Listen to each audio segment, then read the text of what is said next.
Here at Long Thoughts with Blue, we've had some incredible talent. It's been an honor and a privilege to share in the lives of such great people. Going forward, the show's reach is widening. Its focus is not. The heart and core, the very soul of Long Thoughts is spoken word, and that isn't going to change.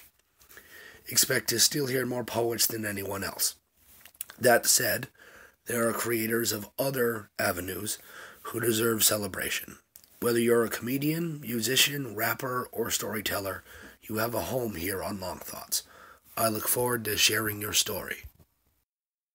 Welcome to Long Thoughts with Blue, a podcast dedicated to creators and their stories. Your host, Blue, asks creative folks to share their lives and goals. Stay a while and listen. He's up and coming. He's local yet worldly. He's young yet wise. Wait and see, he's going to change the world. He's a good friend of mine. Here is Jacob Chesley. I wanted to open with the question, who and or what inspires you for your work? Well, I have a lot of eclectic inspirations.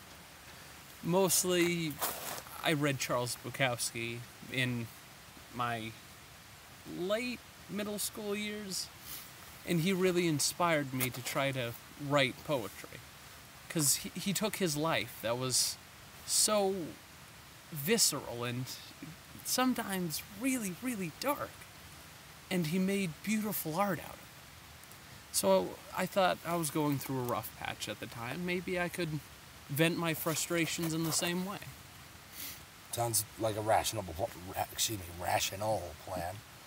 Though my early work was almost a copy of Charles, which I had to really work on, because no one wants that. Well, no, plagiarism's bad. We can't be doing that. But I think there might be an echo in any work that you produced because of another work that you read. Mm-hmm. I just didn't want to bite his style, is all. Yeah, I'm not sure echo and plagiarism are quite the same thing. Plagiarism would be as if I took a Genius of the Crowd, which is my favorite poem of his, and say I did it. Yeah, that ain't cool, man. Right? Well, what I was doing was more imitating, Yeah. Which I didn't like. It didn't feel natural. Didn't feel yours? Mm-hmm. Yeah, I get that feeling. One of my favorite poets is, I have a couple, but one of my current ones that's still alive is Taylor Molly, and his work is phenomenal, and he's a teacher like in his heart and soul. Mm-hmm. And I've had the fortunate experience of meeting several teachers, he's one of them, but I didn't have a place in his classroom. But I have met teachers that made me believe that teachers are totally awesome, and I don't think all of them necessarily are the teacher that you should want, but I've had teachers that were wonderful. And at the same time, listening to Taylor's work when I get home, and it was hard not to end up writing something about a teacher or for a teacher, or sometimes even through a teacher, that didn't smell an awful lot like Taylor's work. And then I have to, bend it and squish it and make it mine. Add your own personal flavor. Exactly. It has to be mine, not his that kind of looks like mine. Yeah, no. So, while we're on the subject of your work, I'm stuttering a lot. Do you have a poem to read? I have several, possibly. A lot of it's kind of embarrassing stuff that I'd like to keep under wraps unless I'm not face to face. You don't have to read one, It's up to you. Possibly later. Fair enough. Yeah. With your work, do you have any plans in the future for publishing or self-publishing? I don't have any immediate plans for my poetry, but I do actually have several stage plays that I plan to try to get published. That's wonderful. And like in the next year, in the next decade? Next few years. Okay. I gotta finish it. Okay. Then I have to rewrite it, make sure everything's not spiffy. Yeah. Does anybody say spiffy anymore? My grandpa does. Oh, Jay, thanks. No, not my racist one. Oh, I just meant that I'm gray and I'm old. Wonderful.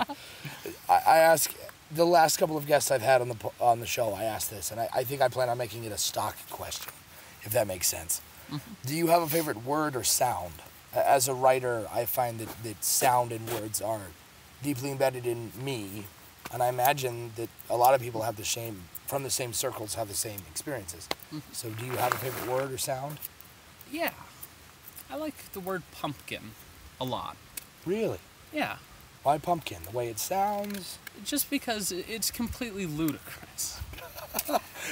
It is, as a word. A pumpkin is generally more orange than an orange, yet we still don't call it orange. I never thought of it like that. That's a good point. If I had a favorite word, it would probably be... I'm rather partial to the word squeegee. Squeegee. I'm rather fond of that word. But if I had, the word puck just does not work for me. Really? It just doesn't work for me. As a name, fine. But as an object, the only pucks I've ever been able to think of, ever, are the ones you play with in hockey and the ones you pee on in the men's urinal. That's it. So I don't understand. And, I mean, if you look at the right creme brulee, it kind of looks like a puck. But Yeah. so does a small cake. But as an object, there just aren't enough pucks. Why I don't understand why they got their own word. I can see that. There aren't enough pucks to go around. I mean, it could be a worth hockey disc. Yeah, exactly. I don't understand how the word puck earns its own distinct definition. I don't understand how that even happened. But it is fun to say. And there is the puck from, is a Shakespeare play in there. Yeah, A Midsummer's Night Yeah. Dream.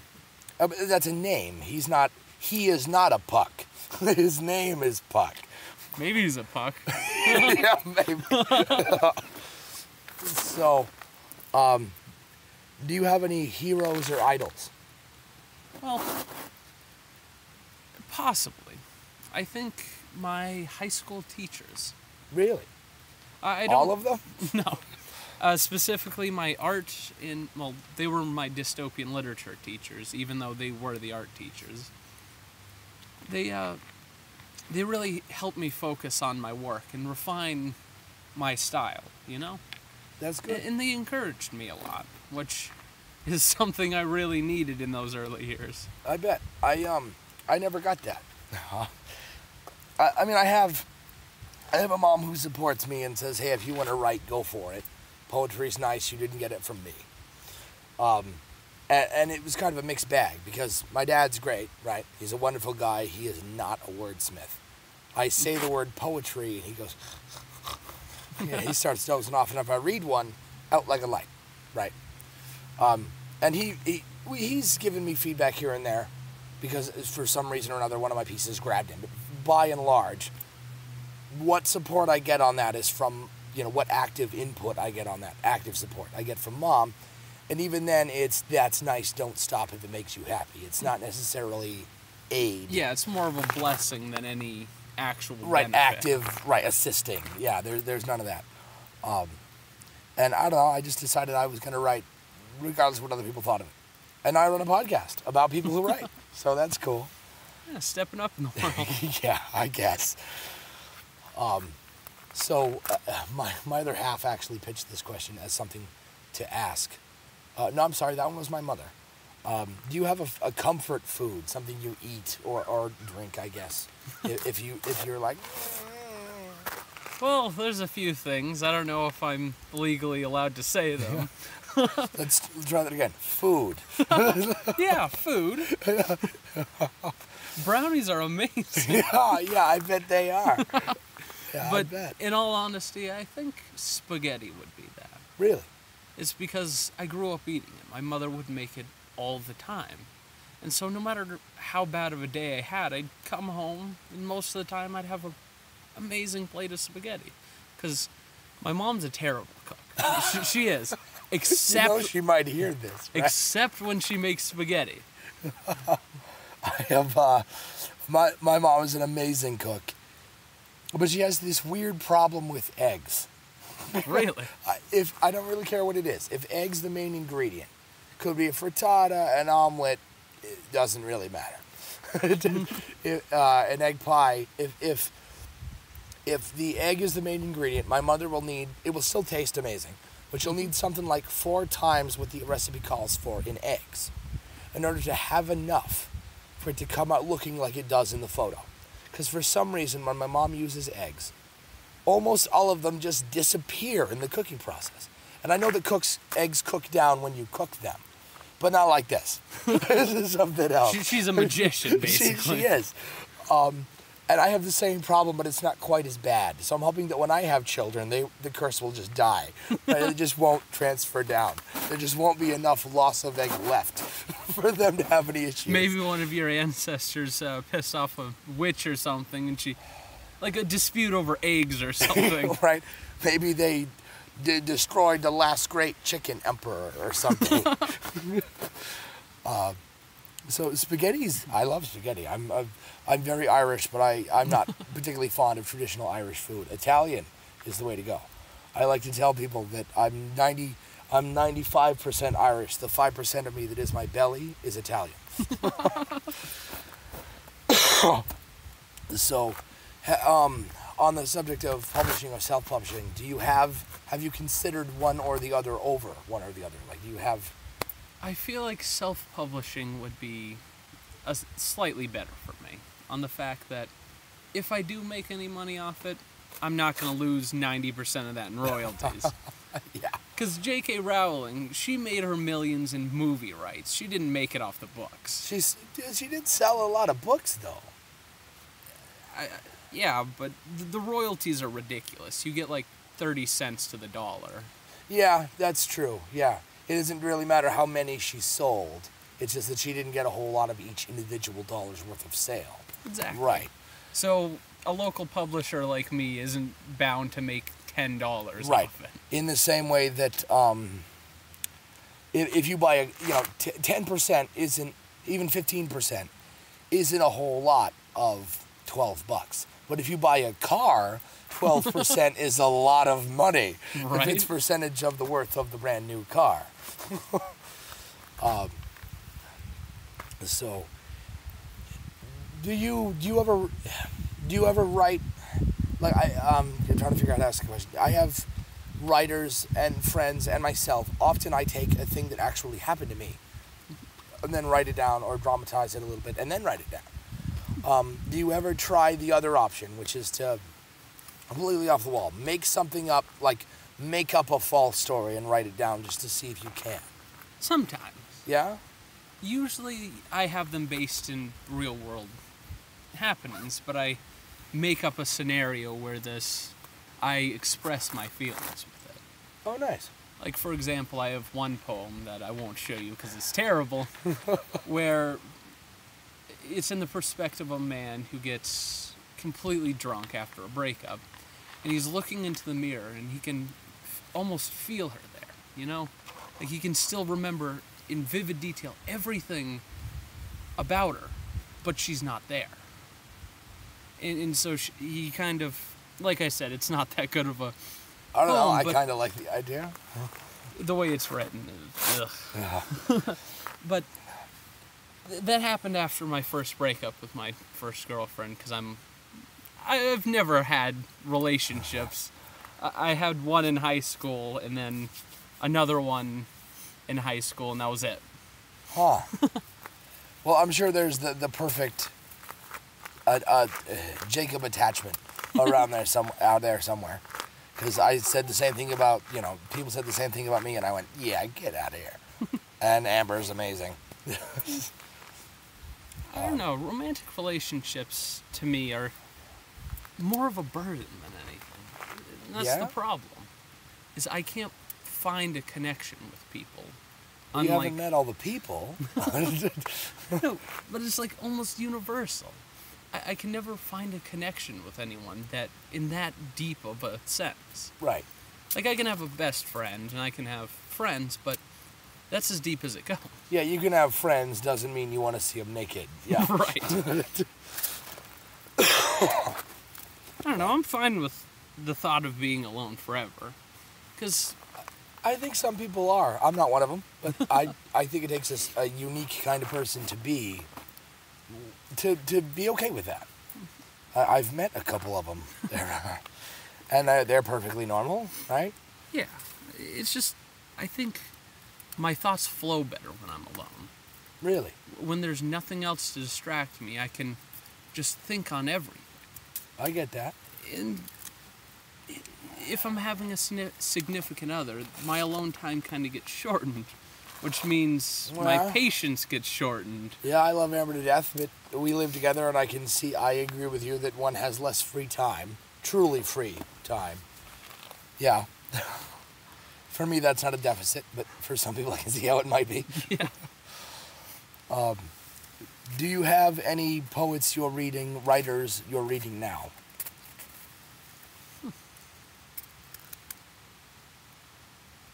I don't think so. I mean, actually, that's not true. I'm not reading them, but most of the poetry I consume now, for lack of a better word, comes from slam poetry. Really? Yeah. That's funny. That's what the show's about. It's not it, I guess, anymore. I've also had a rapper and a movie producer on. The movie producer was also a poet. That was Nicole Melnichek. He was a previous... No, I mean, rap is just the modern poetry. Yeah, basically. Yeah. I mean, I think they're all born... If you throw out all the beat fetishism and mindless garbage. What did I say in a previous show? I think I said it in the show with Bob Holman, which was my second show. I said that for me, rap and hip-hop and spoken word and slam poetry, which is kind of like spoken word, are all branches on the same tree. They're all kind of the same thing and kind of evolve in and out and through each other. Bob Holman went and decided to find the origin of hip-hop. Yeah, that is quite the undertaking. Yeah. He has one PBS special, technically two, but one isn't necessarily rooted in that. He has the one that is called Language Matters, and it's really awesome. I mean, have you ever listened to Watsky? No, it doesn't ring any bells. It's funny because he started out as a slam poet, and then he evolved himself into rap. I know a couple guys who did that. No, I don't know them personally, but I've heard of a couple of poets who transitioned out of it and into other stuff, including hip-hop and rap. Kristen O'Keefe Aptowitz, who is an amazing poet, some time ago kind of stopped poeting, that's not a word, slamming and a little bit, and transitioned into being an historical author. Really? Yeah, so I think it was Mongo, who was my first show. He said that in his experience, lots of poets, slam poets, don't stay there. They come, they have their time, and they transition into other things. Not everybody does. I mean, Taylor Mali still gets up and does his spoken word thing, and that's his living. He's chosen to make that his job. That is his only job, as far as I know. But not everybody does that. And Mongo said in his experience, most people do not do that. So, we're about out of time on the show, though. So, I'll have to get you to read something next time. Okay. Thanks for being on the show. Yeah. He's a writer, performer, rapper, word weaver, and has been viewed over 2 million times on YouTube. His appearance in Einstein vs. Stephen Hawking by Epic Rap Battles has been rated RIAA Gold. Here is Zack Sherwin. What are you doing these days? I am just coming off of a big project, a web series that I was doing with Nerdist, if you know that production company. I'm familiar with them, yes. Yeah, so they've got a subscription platform, and I hosted a show on their network called Watch Your Language that was about how language shows up in news and politics and media and society and entertainment, kind of from a socio-linguistic perspective, with plenty of wordplay and comedy and rap. So I just got done hosting that, and I would say right now that ended on Wednesday with our season finale. And so right now I'm kind of gathering myself for whatever my next thing is going to be.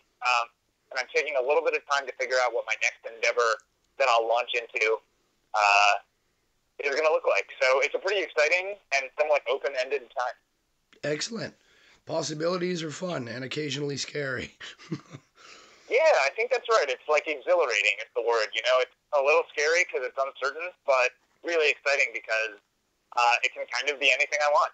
Right? That's an excellent word for it. I was actually going to ask you about Watch Your Language, but apparently you beat me to that. It's been looming large these days.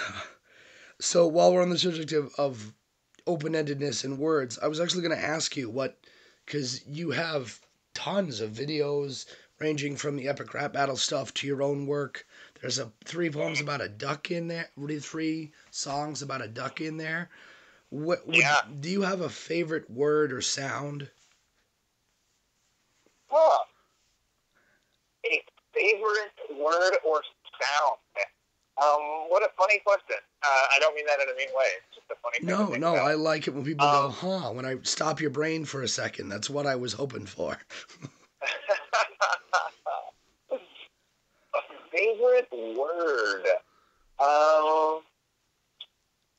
Gosh, you know, the thing that's coming to mind is that at the moment I'm reading a classic of wordplay that is long overdue for me to have read, but it's by a guy named Dmitri Borgman, and it's called Language on Vacation. He's like one of the fathers of, one of the, you know, founding fathers of wordplay. And I'm trying to think of all the terrific words he has in there. I'll tell you this, actually. This is a thing that I just learned from him. He quotes a crossword puzzle authority whose name would not be known to me. But this lyric actually appears in one of my raps. But the word sequoia, the name of the tree, is an interesting word because it contains each of the English vowels exactly one. Sequoia. And so in Boardman's book, he says that this crossword puzzle author cleverly described it as 5 owls perched in a tree. And of course, the wordplay is 5 vowels perched in the tree of the sequoia. So for right now, I will call that my favorite word for that specific reason, because I just think that's like 10 kinds of clever. That is brilliant.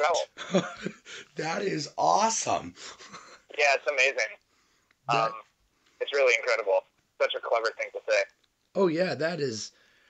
Yeah, I don't even have a word. That's brilliant. It's clever and back again. It's something else.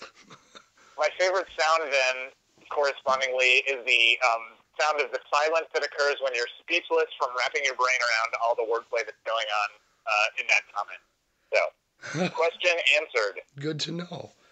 So I was listening to. I have to admit, the first time I ever heard of you was. I want to say the epic rap battle where you play Sherlock Holmes. Yeah. Which, by the way, is amazing in case you didn't know. Thank you, man. I appreciate it. And then I followed you, followed that page's links to your channel and found your work. And there's one in particular that I don't understand how you tripped and fell across it. what's that? Old school language. Did you just get up one day, go down the rabbit hole, find an article, and say, I'm going to rap this?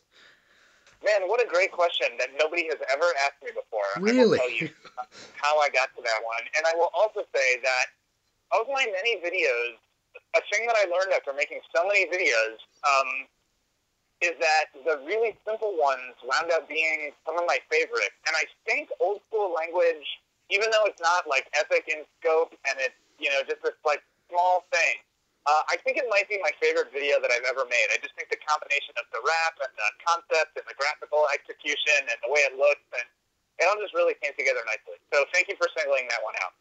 The way that song came about is I have a friend named Kamal Bell. Hang on, loud truck. All right, I'll start that clean. I have a friend named Kamal Bell who used to host a show on on FX, and then eventually FXX, and now he has a different show on CNN. But his FX show was called Totally Biased with W. Kamal Bell. And it was a terrific show, and Kamal invited me to be on it, and we were trying to figure out what my performance was going to be. And he knew that I was into words, and he actually had seen that article while, like, trolling the news for things to talk about on his show, and sent it over to me and said, hey, you know, we thought this was kind of interesting. Like, maybe you could write something to this and do it on the show. And so I actually wrote the song and demoed it, and they were like, yeah, you know, it's cool, but it's not going to be exactly right for our show. And I wound up doing something else, my song Grit and Grin. But after a couple years, I think it was maybe like a year later, I refound old school language in a notebook of mine, and I thought, this is actually really good. I need to do something with this. And so I wound up making the push to have the video happen. So it almost didn't, that video exist.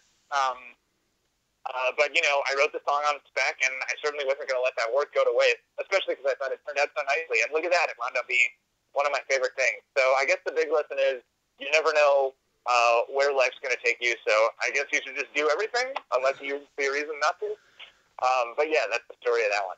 That's wonderful. I'm so happy that you went and found it in the notebook. I was trying to find, if I could find one word to explain how it looks and feels. Just the whole presentation for me. It's just slick. It really is. Oh, man, thank you. I really appreciate that. Compliments feel even better when you agree with them. Sometimes people will be like, good show, and I'll feel like, I didn't think I was particularly on. I'm glad. I don't want to take away from you that you enjoyed it, but to me, it didn't feel exactly that way. But I happen to agree with you on this. So with hopefully not too much self-aggrandizement, I will just say thanks. I really appreciate it. In reference to what you just said, do everything. My second show was with Bob Holman, who was amazing. And he said that is if I'm remembering it properly, it might have been somebody said to him, but he referenced it in the show. He said that's the choice of the poet, or perhaps in this option, just the creative individual. He said that the job of the poet is sort of presented with multiple options, do them all. Interesting. Very interesting. Just do everything. Yeah. So, yeah, I think there's some truth to that. I mean, at some point you have to be judicious because you have limited resources. But I think everything you can take on. I'm always happier. Last night I did a show that I wasn't, particularly jazzed about. And in the event, it wasn't a great show. But a couple things happened that I was like, I'm going to hang on to that. And,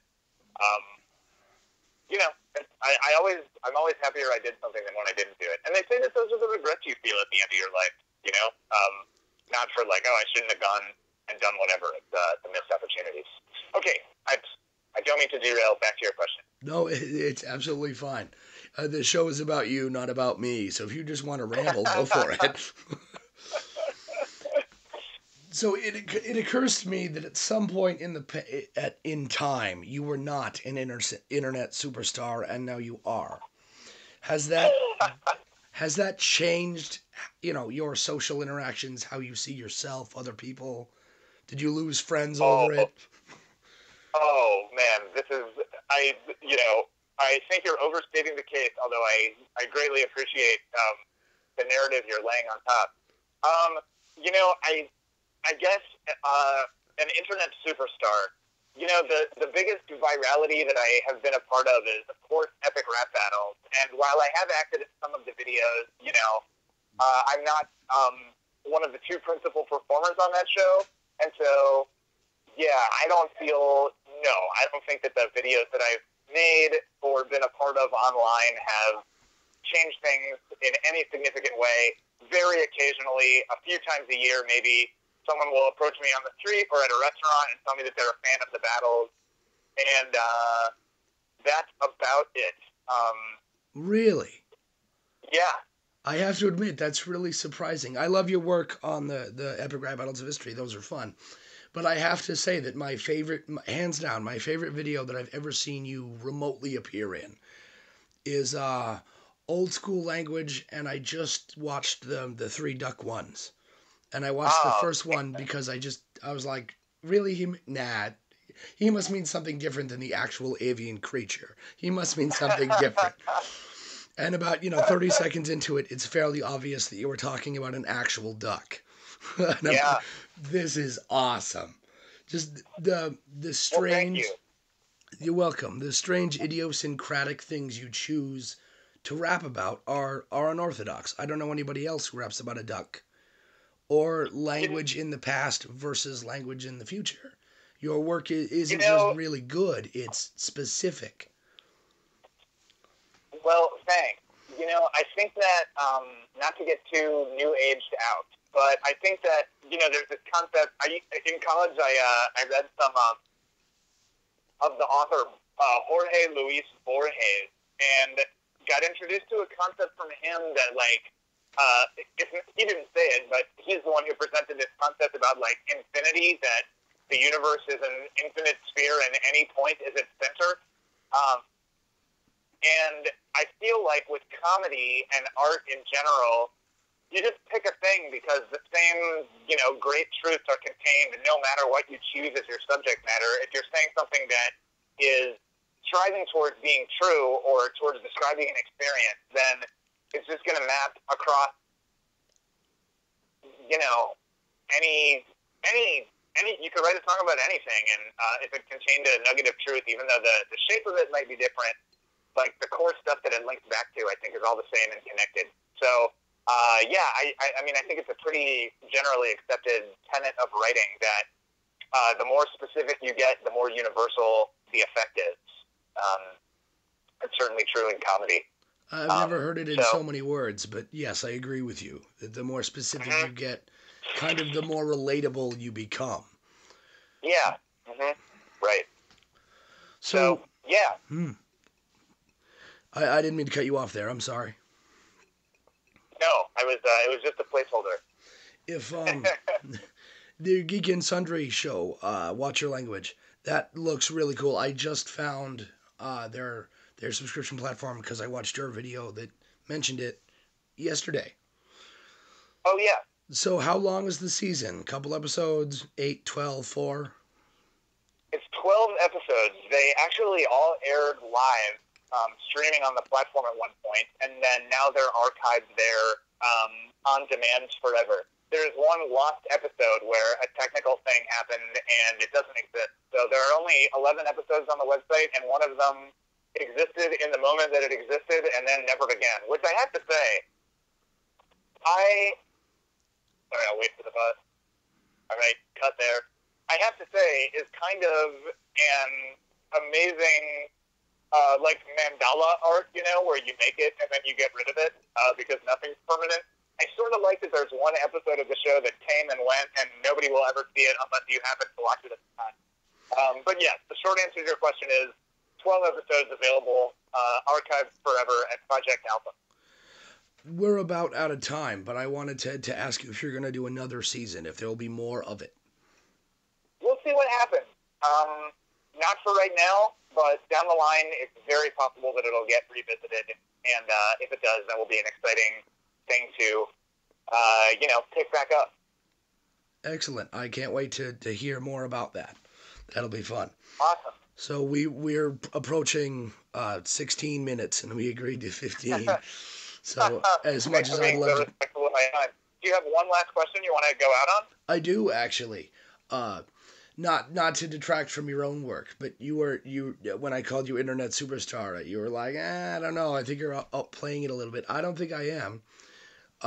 Because consider for a moment that Epic Lloyd and Ice Peter host a show, right, that has viewers in the millions. And you're in it. And did they reach out to you? Did who reach out to me? Did they reach out to you to be on the show? Pete and Lloyd. Yes. Is that who you... Oh, yes. Pete and Lloyd are, especially Lloyd I've known for almost 15 years at this point. And you know what that means? You're at least sorry, as good as... You know what that means? If they reached out to you for this show, in the moment, at least at the time, that meant that they thought you were at least as good. And I wouldn't argue with them. And I don't know if you know this, but the Stephen Hawking Einstein one is certified gold last time I checked. And that means at least 50%. Crazy. That means at least 50% of that is you. So I guess what I'm saying is take credit where it's due. You're amazing. Oh, thank you. I really appreciate it. And please don't get my answer before wrong. I think Epic Rap Battles is such an accomplishment, and it is definitely the most eyeballs on me doing something. It represents the largest number of viewers of any project I've ever been involved in. And I don't take it lightly, and I don't mean to underplay it. But, the concept of, I don't even think, no, I won't even say that. I don't have the kind of fame where you walk around and you can't go out to eat somewhere without being interrupted, or you can't run an errand without someone coming up and asking for a selfie. And if that ever comes, I'm sure we'll have its attendant benefits, but in the meantime, it's not something that I crave, and I'm happy to be a person who can make cool things with my friends that hopefully do reach truth at some level, and are also beautiful at some level, and have that be a thing that I get to do. So I feel super fortunate, and it is an unexpected life that's happening, but a wonderful one. Excellent. Thank you for being on the show. Thank you so much for having me. It was a pleasure to talk to you. Same here. You've been listening to Long Thoughts with Baloo. Do you create? Know someone who does? Have ideas or feedback? Contact Baloo at radiobaloo@gmail.com. That's RADIOBALOO at gmail.com.